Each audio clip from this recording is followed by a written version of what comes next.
The language of a breath.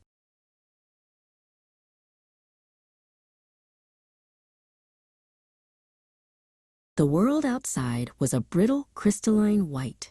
At 5 degrees below zero, the air didn't just bite, it stung. Inside, the heater hummed a low, steady tune against the frost creeping up the window panes. Gulsen moved with a practiced, rhythmic grace, layering her daughter in warmth.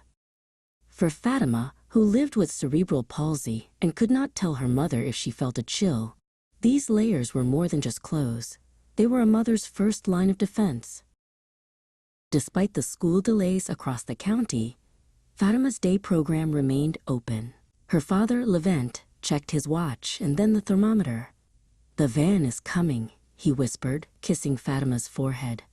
He navigated her wheelchair toward the door, his movements sure and steady.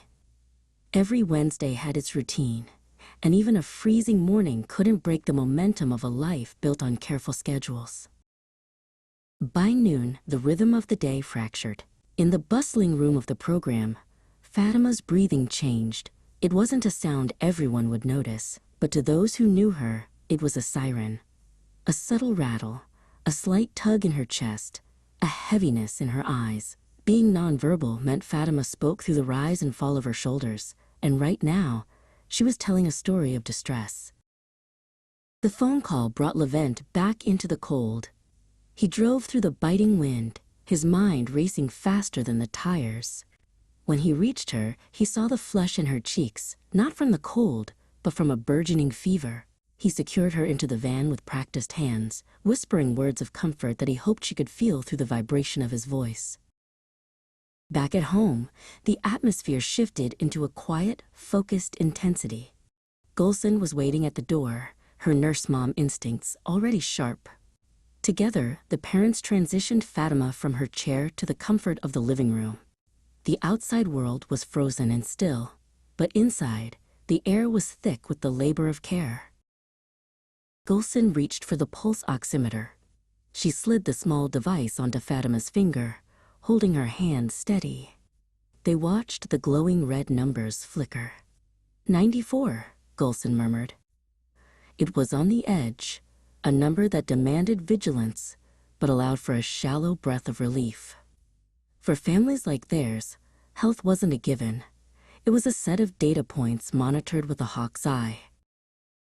The room soon filled with the soft hiss of the nebulizer. Gulsen held the mask near Fatima's face, a fine mist of medicine swirling around them.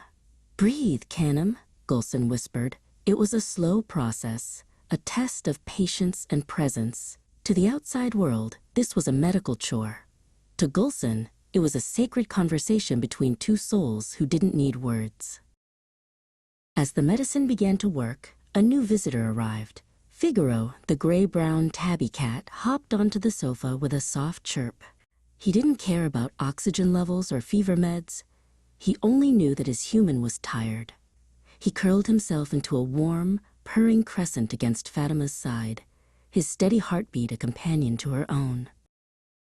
In the kitchen, Levent and Gulsen shared a rare, quiet moment over 2 steaming mugs of tea. They didn't speak of their exhaustion or the fear that always lingered in the shadows of a fever. Instead, they shared a look of mutual understanding.